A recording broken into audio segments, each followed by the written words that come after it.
Hello, I'm coming again. Today we are going to learn action verb.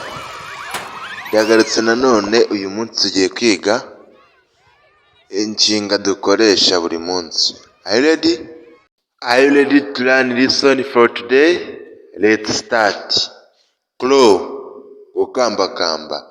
Brush, koza amenyo. Comb, gusokoza umusatsi. Wear, kwambara. Shout, gusakuza. Yawn, kwayura. Yarn. Celebrate, kwishimira. Celebrate. Hide, guhisha. Guhisha. Like, gukunda. Like. Kneel, gupfukama. Exercise, gukora imyitozo. Exercise. Dance, kubyina. Sing, kuririmba. Paint, gutera irangi. Paint, dance, sing. Wave, gupepera. Cut, gukata. Drive, gutwara. Wave, cut, drive. Kiss, gusoma. Pray, gusenga. Love, urukundo. Listen, gutega amatwi. Read, gusoma. Draw, gushushanya. Listen, read, draw. Sleep, gusinzira. Cook, guteka. Drink, kunywa. Sleep, cook, drink. Teach, kwigisha. Teach. Answer, igisubizo. Answer. Talk, kuvugana. Hit, gukubita. Hit. Light, gutwara. Flow, kujugunya. Flow. Think, gutekereza. Laugh, guseka. Cry, kurira.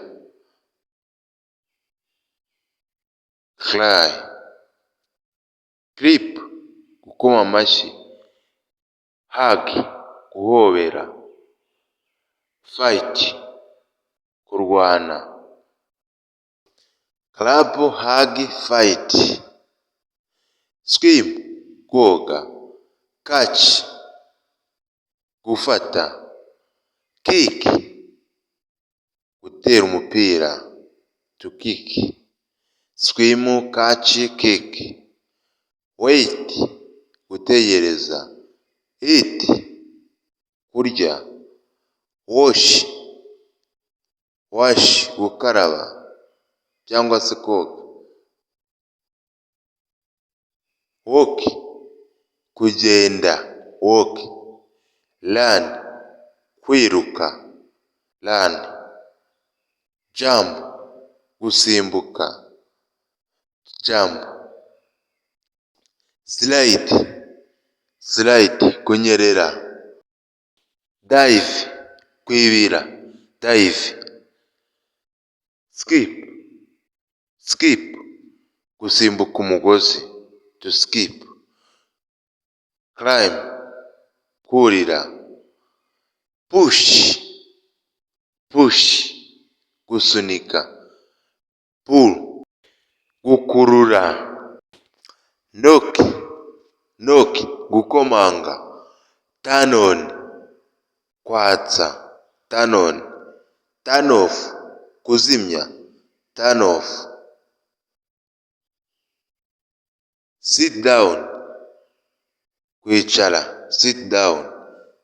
Stand up, guhaguruka. Stand up.